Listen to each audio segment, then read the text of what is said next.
Innal hamdalillahi jami'a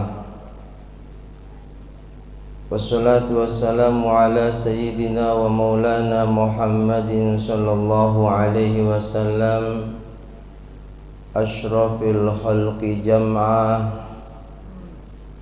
wa ala alihi wa ashabihi alladhina nalu sa'adatal haqiqiyyati fid dunya wal ukhbah.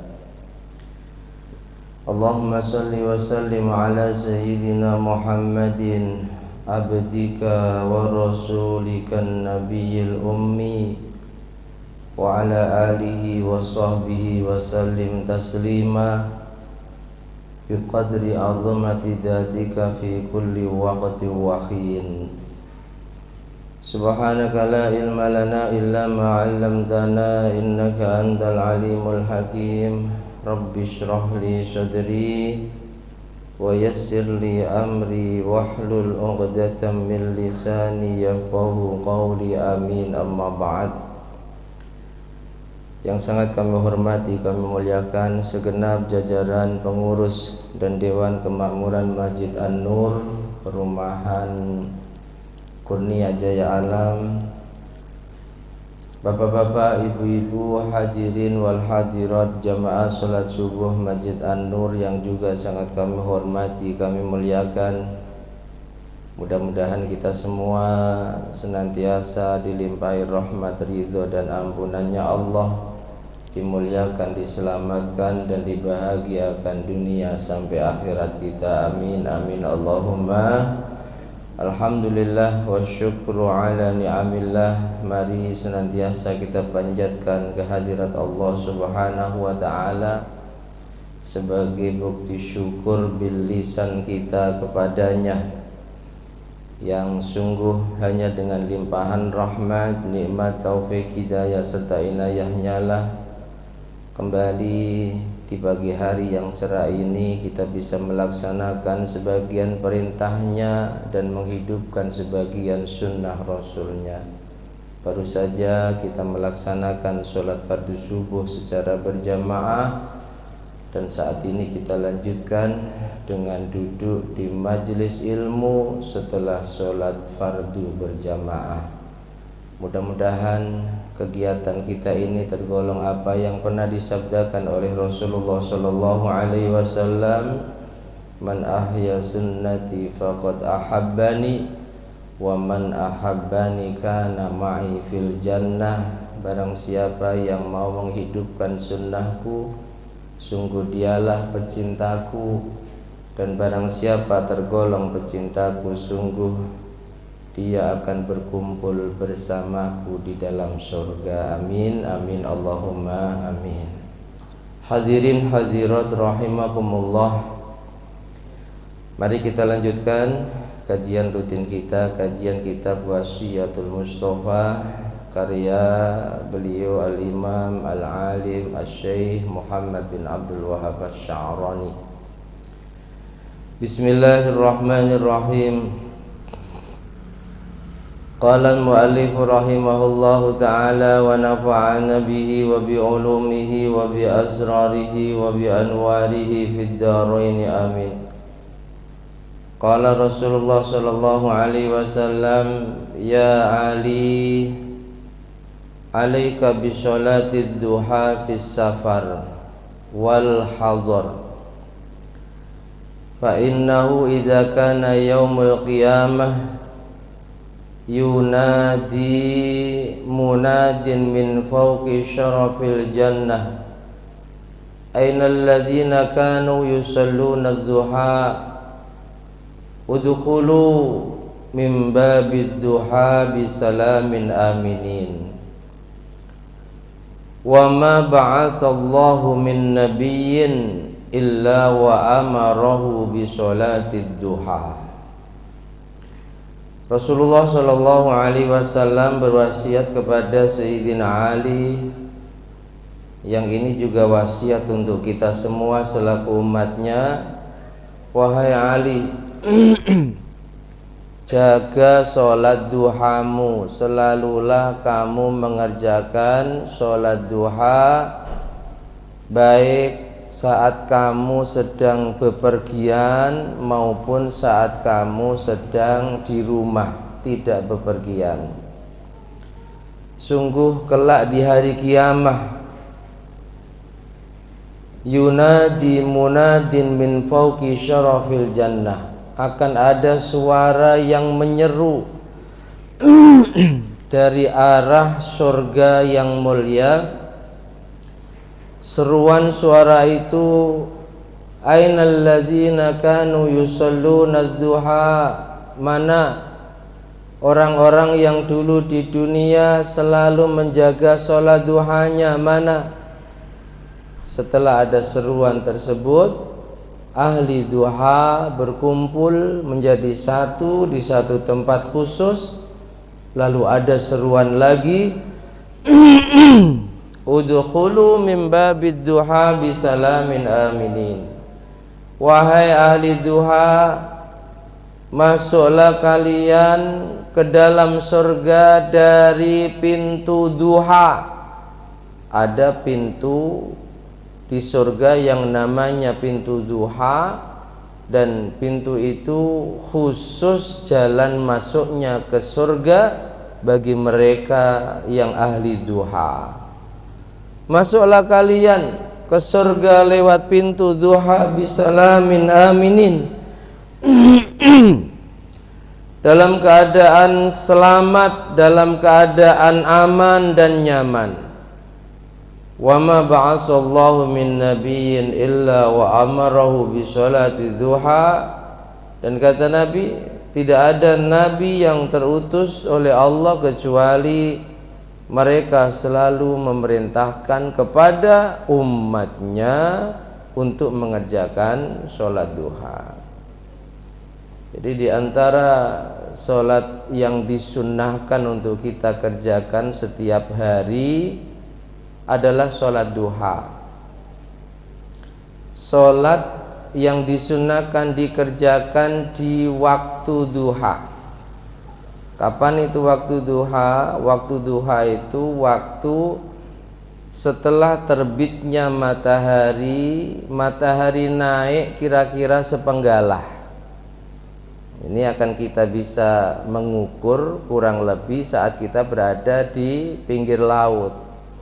Kalau di pertengahan kota seperti ini sulit, cukup tinggal lihat kalender dari Kemenak, jadwal sholat.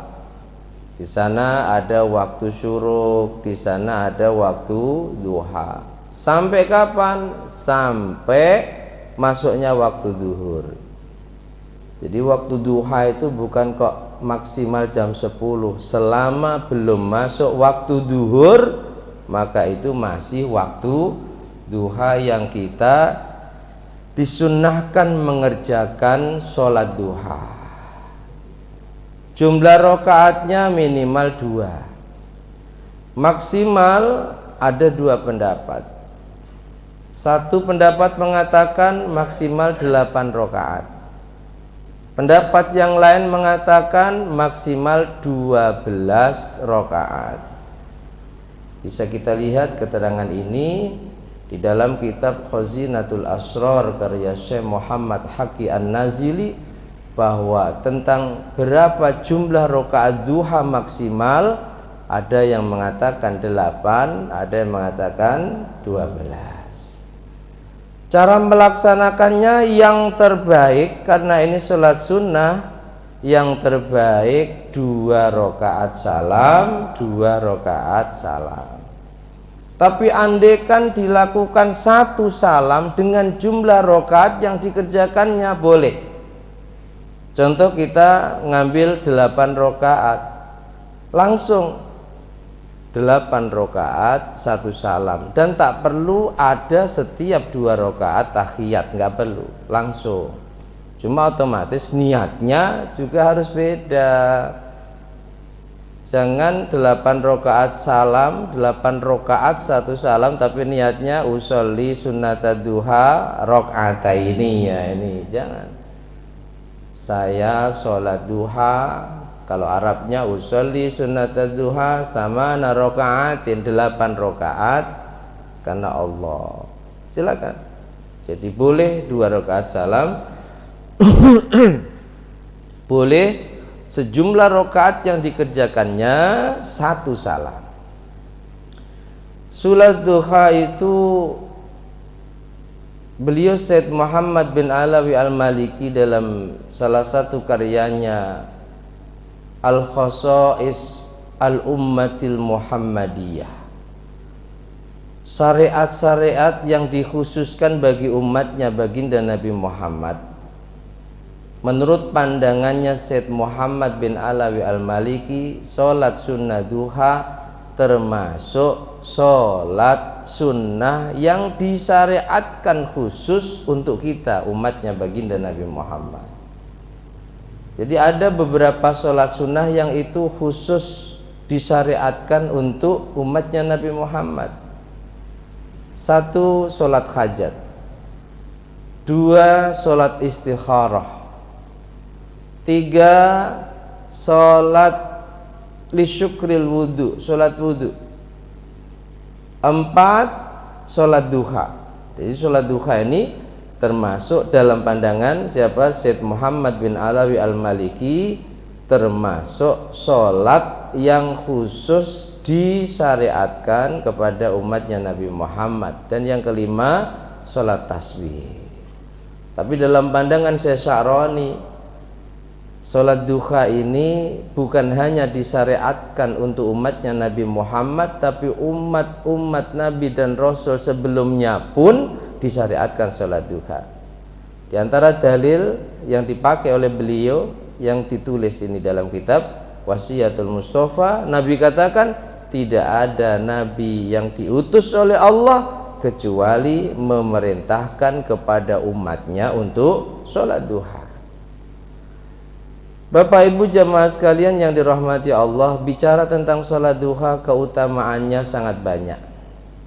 Di antaranya tadi, ahli sholat duha kelak di hari kiamat akan diseru agar mereka masuk ke dalam surga lewat pintu khusus yang namanya pintu duha. Dan tidak ada yang masuk lewat pintu duha ke dalam surga kecuali hanya mereka. Selain mereka nggak bisa. Ini yang pertama. Yang kedua, orang yang selalu mengerjakan sholat duha, Allah akan ampuni dosanya. Jadi pelebur dosa itu bukan hanya istighfar. Sholat duha pun bisa menjadi sebab Allah ampuni dosa kita. Nabi katakan man hafadhu, tapi harus terus, tiap hari, nggak pernah dikerjakan, dijaga dengan benar.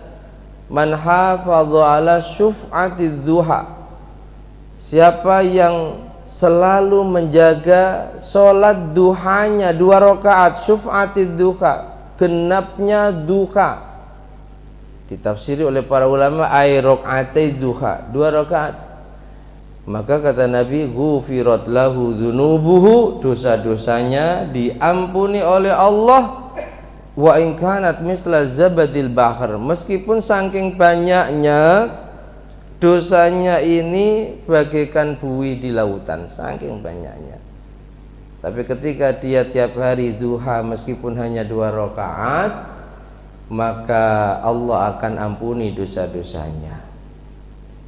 Yang kedua, sholat duha ini ketika dikerjakan dengan cara tertentu, pahalanya sama dengan orang yang melakukan ibadah umroh. Orang yang melakukan ibadah umroh, caranya bagaimana?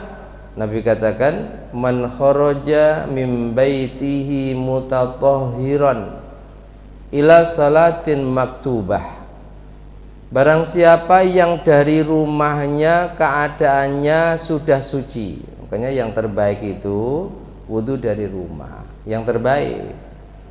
Andaikan mungkin di tengah perjalanan batal, ya silahkan, tapi yang terbaik wudhu dari rumah. Sebab orang yang melangkahkan kakinya menuju tempat jamaah dalam kondisi dari rumahnya sudah bersuci, itu banyak mendapatkan keutamaan.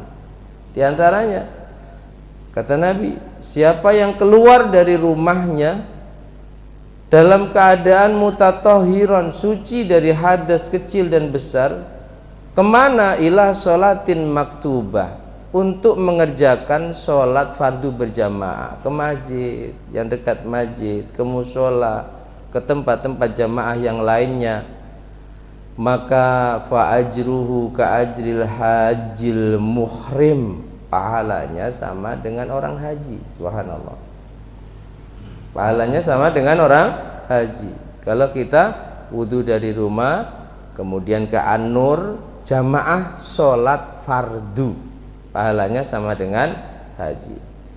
Wa man kharaja ila tasbihid duha, barang siapa yang keluar dari rumahnya juga dalam kondisi suci dari hadas kecil dan besar, kemana? Ila tasbihid duha, ke tempat jamaah untuk mengerjakan sholat duha.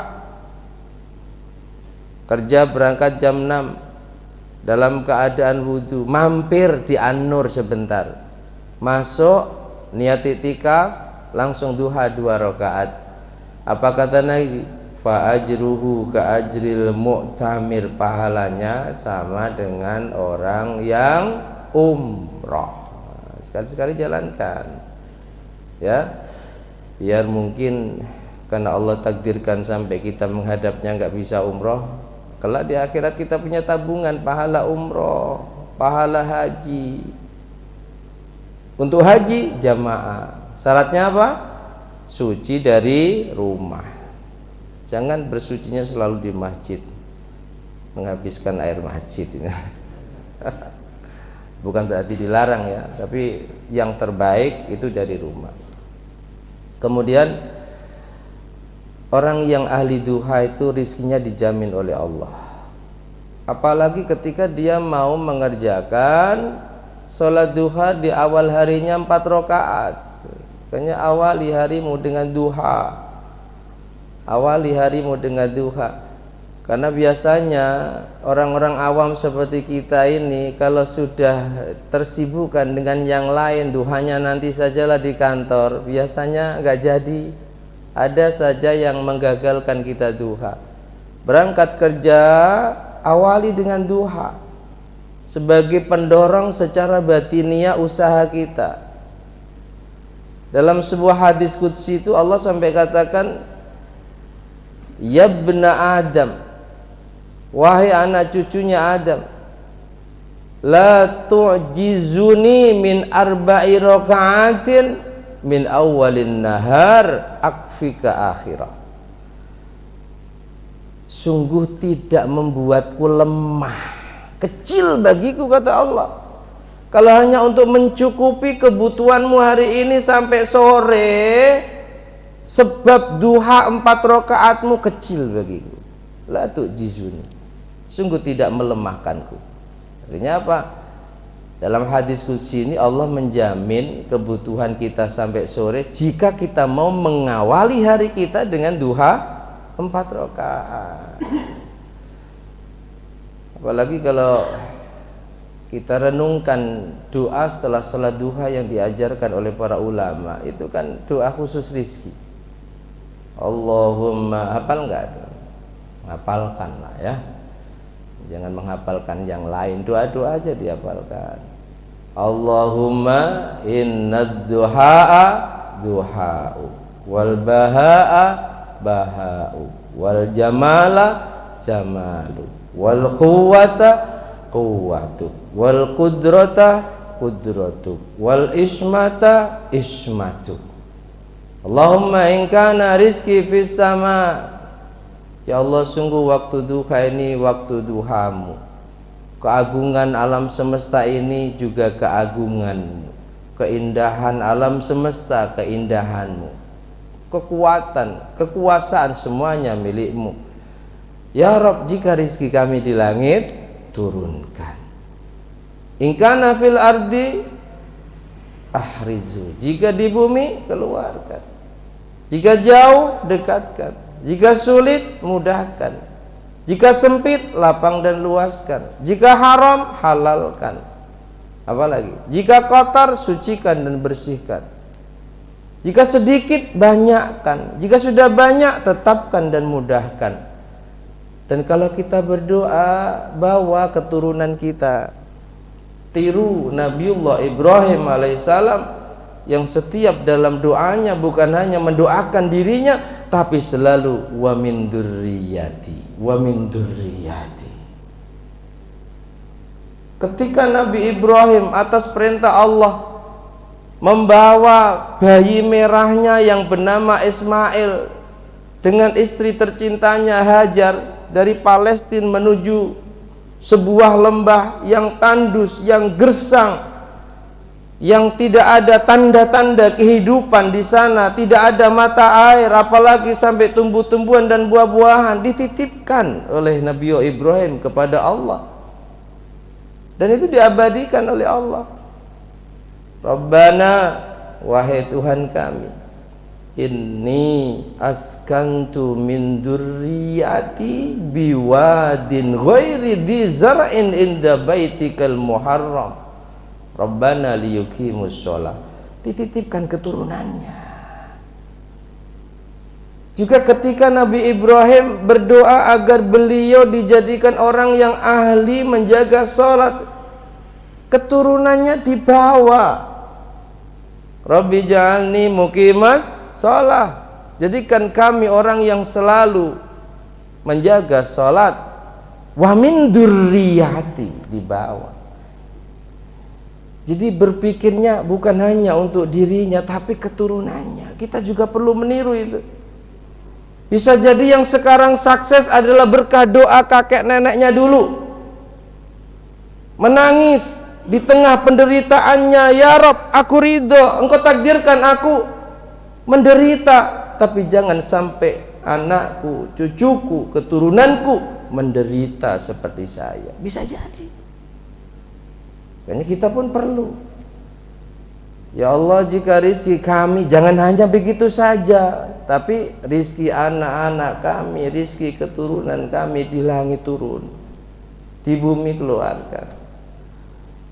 Kita nggak masalah yang susah payah berdoa, tapi anak cucu kita, keturunan kita mendapatkan enaknya, gitu ya. Jadi Nabi Ibrahim itu kalau berdoa selalu dibawa keturunannya. Doa agar Rabbi ja'alni muqimas shalah wa min dzurriyyati Rabbana hab lana min azwajina wa dzurriyyatina. Selalu jadikan kami ya Rabb, anugerahkan kepada kami keturunan. Selalu. Nah, kita perlu tiru. Jadi dalam hadis qudsi ini Allah menjamin orang yang mengawali harinya dengan duha berapa rakaat? 4 rakaat, akfika akhirah. Aku akan jamin cukupi kebutuhannya sampai akhir hari. Mudah-mudahan kita Allah beri kekuatan untuk bisa istiqomah menjaga duha kita. Amin Allahumma. Nah, bisa istiqomah itu awalnya ya Allahumma paksa. Kalau nggak dipaksa kita tinggalkan. Apalagi nanti iblis bisiki sunnah saja kok, tinggal nggak apa-apa. Nah, Masya Allah, ya, jangan menyepelekan perkara sunnah. Kemudian ya Ali, wasiat berikutnya masalah duha ya. Ya Ali, wahai Ali, min karamatil mu'min, di antara perkara yang menyebabkan mulianya orang yang beriman itu zaujatun muwafiqatun, pasangan hidup yang cocok, yang sesuai, bukan yang kaya, bukan yang cantik atau tampan, tapi yang cocok dengan segala kekurangannya, cocok, yang selalu membantu urusan agama, dunia dan akhirat kita. Makanya Nabi Dawud itu pernah ditanya oleh kaumnya. Nabi Dawud ini kan termasuk salah satu manusia yang Allah sukseskan dan juga diberi keturunan yang sukses. Nabi Dawud. Banyak orang sukses, anak-anaknya nggak sukses. Banyak orang biasa nggak sukses, anaknya sukses. Nabi Dawud ini kecuali diangkat oleh Allah menjadi nabi dan rasul, beliau juga dianugerahi banyak keistimewaan. Di antaranya beliau punya suara yang indah. Di antaranya lagi, sekeras apapun besi dan baja, ketika sudah tersentuh tangan mulianya Nabi Daud menjadi lembut. Wa alanna lahul hadid.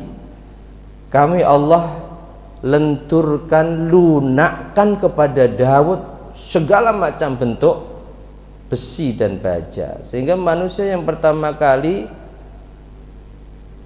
membuat baju besi untuk perang itu Nabi Daud, dan nggak perlu lewat proses dibakar dan seterusnya, karena semua besi dan baja yang tersentuh tangannya itu menjadi lunak.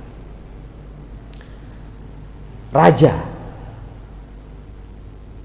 istrinya banyak, 100, berapa? 100. Dan subhanallah, makanya ketika Rasul memberikan motivasi kepada para sahabat agar mereka bekerja untuk kebutuhan orang-orang yang menjadi tanggungannya, itu pasti selalu Rasul perintahkan, bekerjalah seperti bekerjanya Nabi Daud dan keluarganya. Nabi Daud punya hak untuk mendapatkan gaji dari kas kerajaan, tapi nggak diambil. Untuk mencukupi kebutuhan istrinya yang begitu banyak, 100, tentunya anaknya lebih dari itu hasil jerih payahnya lewat usaha membuat baju besi. Punya anak Nabi Sulaiman, raja, nabi dan rasul. Bahkan Nabi katakan 4 raja yang luas wilayah kekuasaannya ini sedunia, malikud dunia, raja dunia, 2 mukmin, 2 kafir. 2 mukmin itu, 1 Nabi Sulaiman, yang kedua Raja Zulkarnain. 2 yang kafir, Namrud dan Bukhtanasar.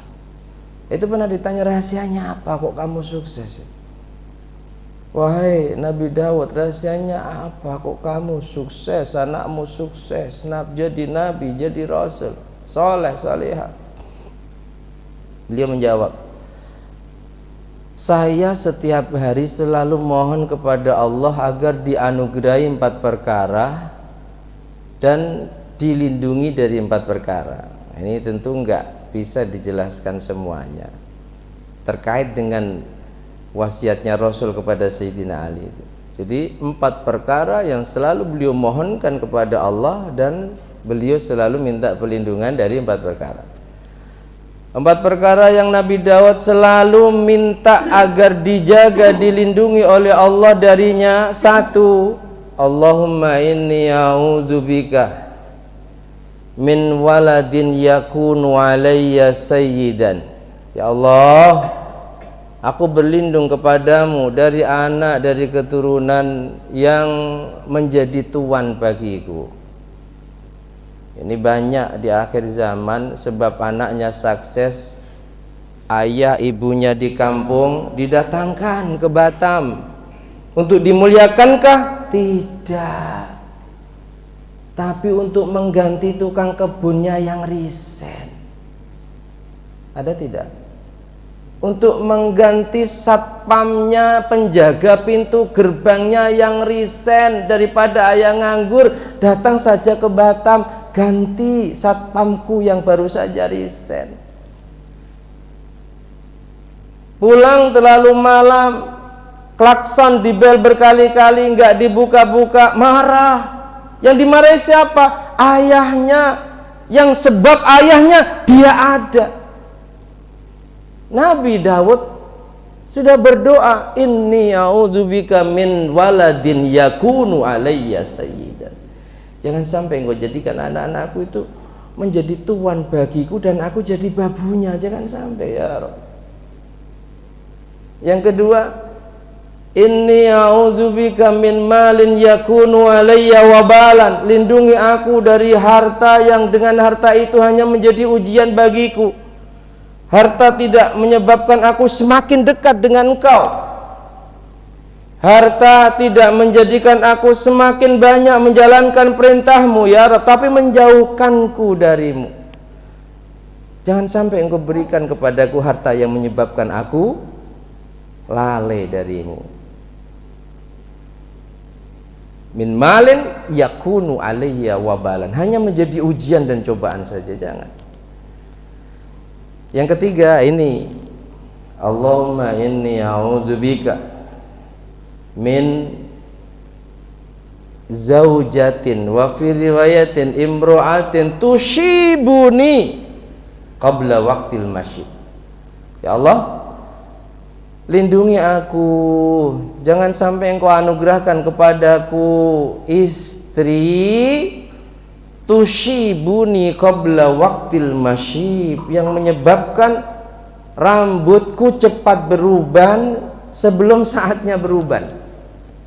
Kalimatnya begitu. Istri yang terlalu banyak tuntutan, istri yang terlalu rewel.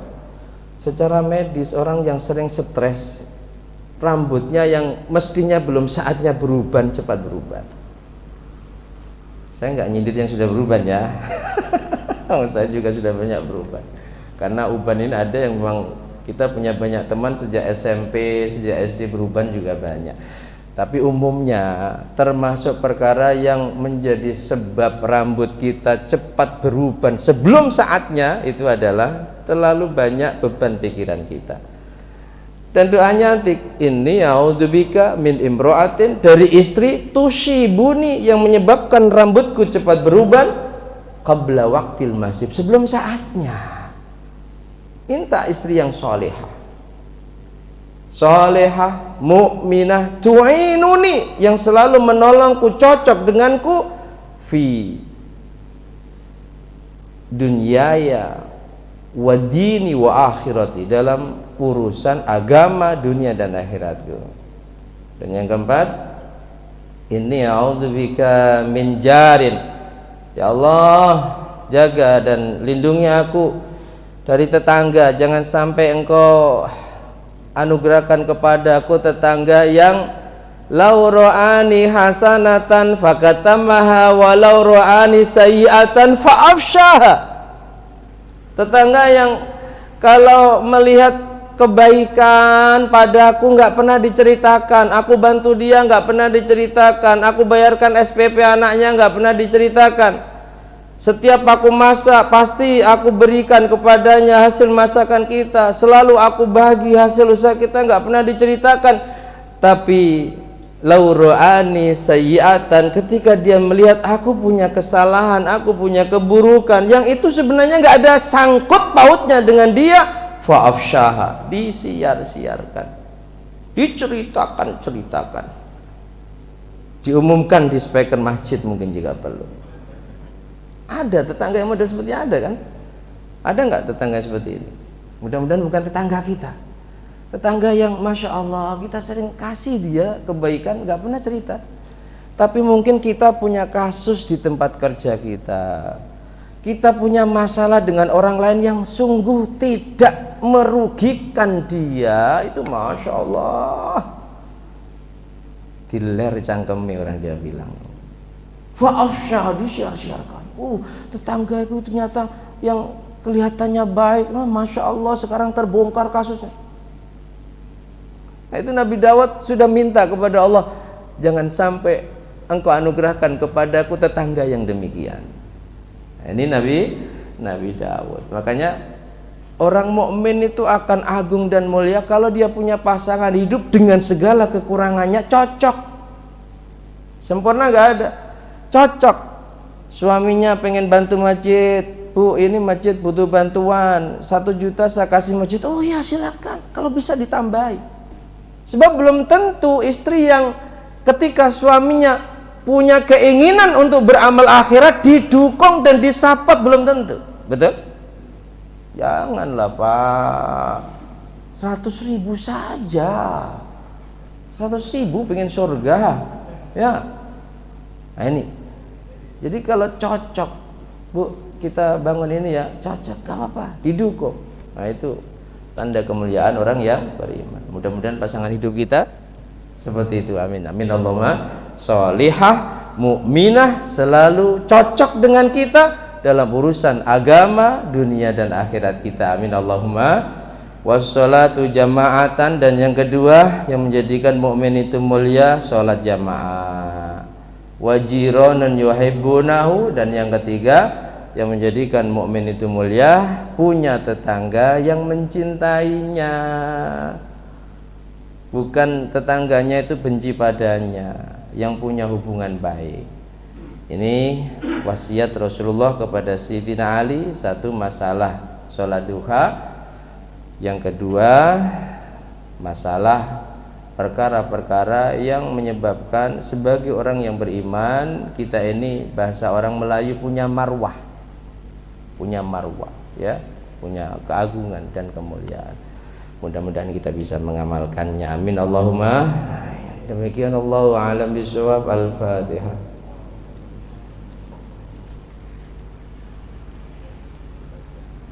Panas ya?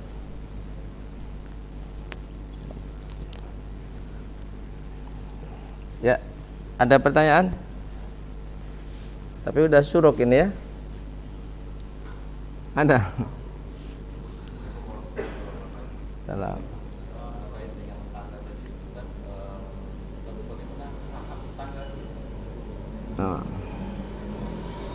Terkait dengan tetangga, makanya Islam itu sempurna. Islam itu bukan hanya mengajarkan kepada pemeluknya agar mereka bisa menjaga harmonisasinya, hubungan baiknya dengan Tuhannya saja, tapi Islam juga mengajarkan bagaimana supaya kita bisa menjaga hubungan baik kita dengan sesama, terkhusus tetangga. Tetangga, kata Rasul, itu ada 3 jenis. Ada tetangga yang punya 1 hak tetangga. Ada tetangga yang punya 2 hak. Ada tetangga yang punya 3 hak. Tetangga yang punya 1 hak, tetangga kita, dia bukan orang Islam dan juga bukan saudara kita. Harus kita jaga haknya. Tetangga yang punya 2 hak, dia tetangga kita, seagama dengan kita, tapi bukan kerabat kita. Punya 2 hak, hak tetangga dan hak saudara muslim sesama Islam. Tetangga yang punya 3 hak, dia Islam, dia juga kerabat kita. Berarti hak tetangga, hak kerabat, dan hak sesama orang Islam. Hak tetangga itu banyak. Di antaranya Nabi pernah ditanya, "Mahakul jar ya Rasulullah?" Hadis sahih riwayat Imam Bukhari. Hak tetangga itu apa saja ya Rasul? Beliau jawab, hak tetangga itu idas taqrattaka, ketika tetanggamu hutang padamu, maka hutangi. Tapi tetap masalah hutang piutang harus selektif.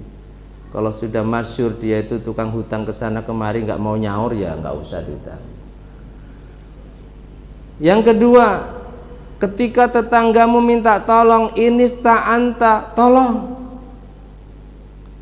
Yang ketiga, ketika tetanggamu in asobau khairan, mendapatkan kebaikan, hadiah umroh atau diangkat menjadi bupati, diangkat menjadi ketua MUI, ucapkan selamat.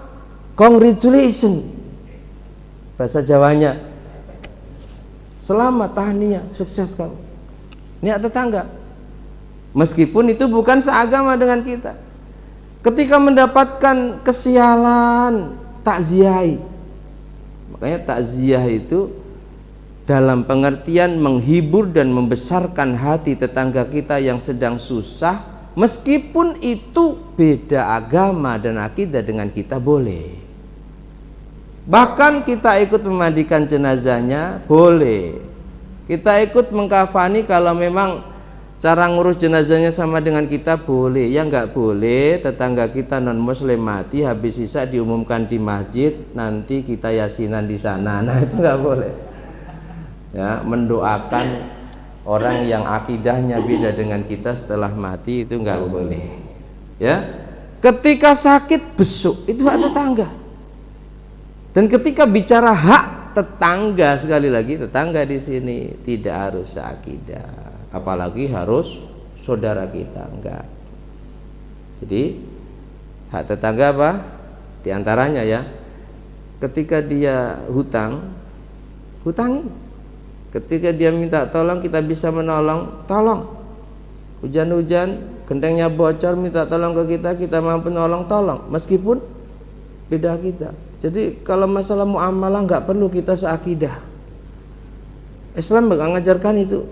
Kalau ada Islam yang punya paham beda agama, musuh kita, halal darahnya, halal hartanya, halal harga dirinya, itu pasti salah belajar Islam pada gurunya salah. Ada kita naik motor, lalu di depan kita ada yang kecelakaan, tolong, nggak perlu tanya agamamu apa, nggak perlu. Apalagi sampai tanya kamu kemarin 01 apa 02, lah itu malah nggak perlu lagi. Jadi ini bagian muamalah yang tidak ada syarat harus satu akidah, tolong. Apalagi itu tetangga, tolong. Sakit besuk, dapat kebaikan, congratulations. Dapat kesialan, innalillahi wa inna ilaihi rajiun. Ya, dan kita diperintahkan untuk menjaga hubungan baik dengan kita, tapi dia dalam hatinya dendam sama kita. Islam itu yang dihukumi adalah zahirnya. Islam tidak menghukumi apa yang ada dalam hati, enggak. Makanya peristiwa perang Hunain, setelah Nabi bagi-bagi harta rampasan yang memang dalam pandangan sahabat gak adil, karena begitu banyak harta rampasan perang Hunain, baginya Rasul itu orang-orang mu'alaf dikasih bagian yang banyak, sementara sahabat yang sudah lebih dulu masuk Islam, bahkan sebab berkali-kali perang melawan orang kafir, ada yang cacat permanen, kasih sedikit.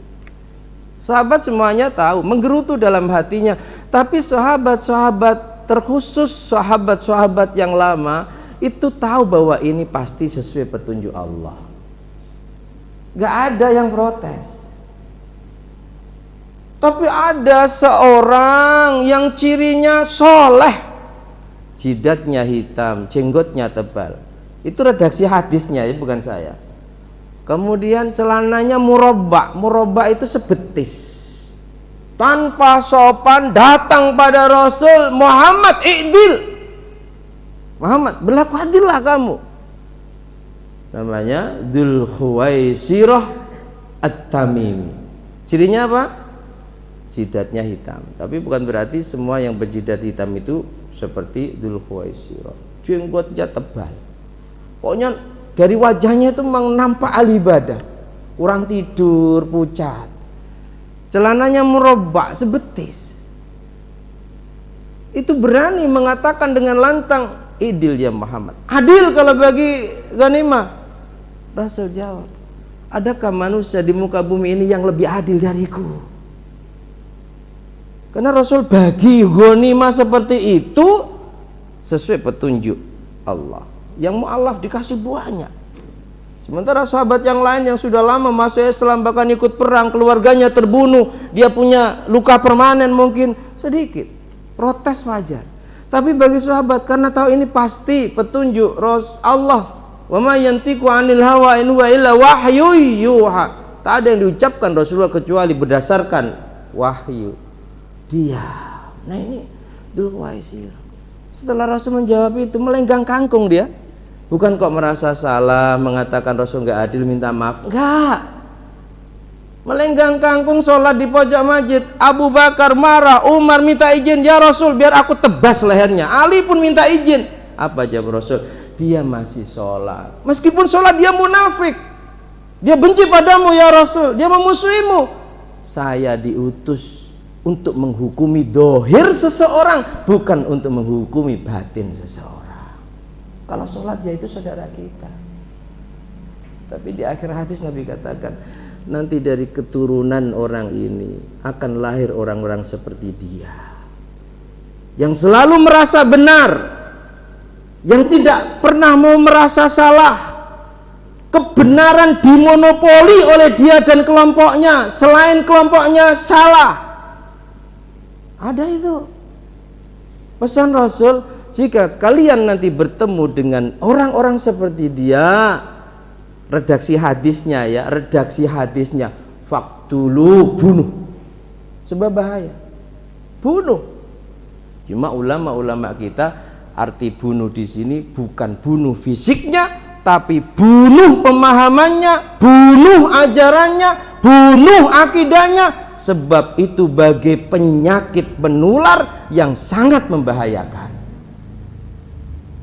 Jumlah mereka sebenarnya sedikit, sampai Nabi kuatkan di hadis yang lain, kalau masalah sholat kalian kalah dengan sholat mereka, bacaan Quran kalian kalah, mereka fasih, lagunya bagus, kalian lepotan. Puasa mereka kalian kalah. Tapi pesan Rasul, jumpa mereka bunuh.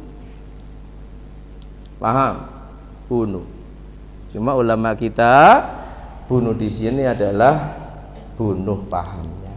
Jangan sampai anak-anak kita terkena paham itu. Kita semua pasti sudah banyak membaca, bahkan saya berkali-kali dicurhati oleh jamaah kita, sebab terpengaruh dengan iklan yang dibaca, terkesima dengan iklan yang dibaca. Anaknya dipondokkan pada salah satu pondok yang infrastrukturnya bagus, iklannya luar biasa, khatam Quran minimal 1 bulan 3 juz, setengah tahun pulang ke rumah sudah mulai berani menyalahkan ibunya yang yasinan, sudah mulai berani menyalahkan ayah kandungnya yang datang ke tetangganya untuk tahlilan. Ini hati-hati. Kelompok yang memonopoli kebenaran, selain kelompoknya semua salah. Dan itu adalah keturunan Dzul Khuwaisirah At-Tamimi. Paham ya? Jadi Rasul itu diperintahkan untuk menghukumi zahir. Kita punya tetangga meskipun di hatinya dendam dengan kita, akan menghancurkan agama kita, kita enggak diperintah, kecuali kalau terang-terangan dia sampaikan. Nah itu kita boleh memeranginya. Saya kira cukup ya. Allah alam bisawab. Al-Fatihah.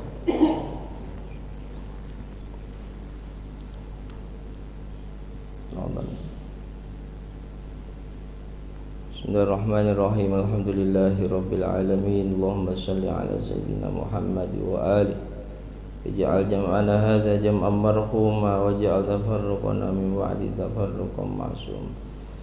Infa'na ya rabb, 'allamtana 'allimna ma yanfa'una, zidna ilman nafi'a wa 'amalan shalihan.